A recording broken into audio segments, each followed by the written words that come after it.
மௌனமே பார்வையால் ஒரு பாட்டு பாட வேண்டும். நாணமே ஜாடையால் ஒரு வார்த்தை பேச வேண்டும்.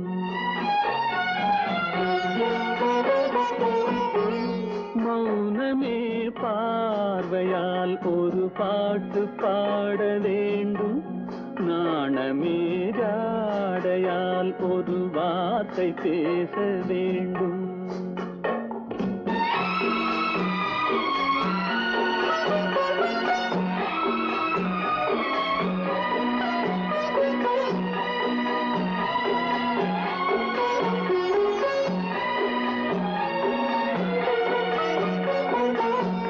கொடியே உந்தன் முல்லை இதழும் தேனாறு போல பொங்கி வரவேண்டும் வரவேண்டும்.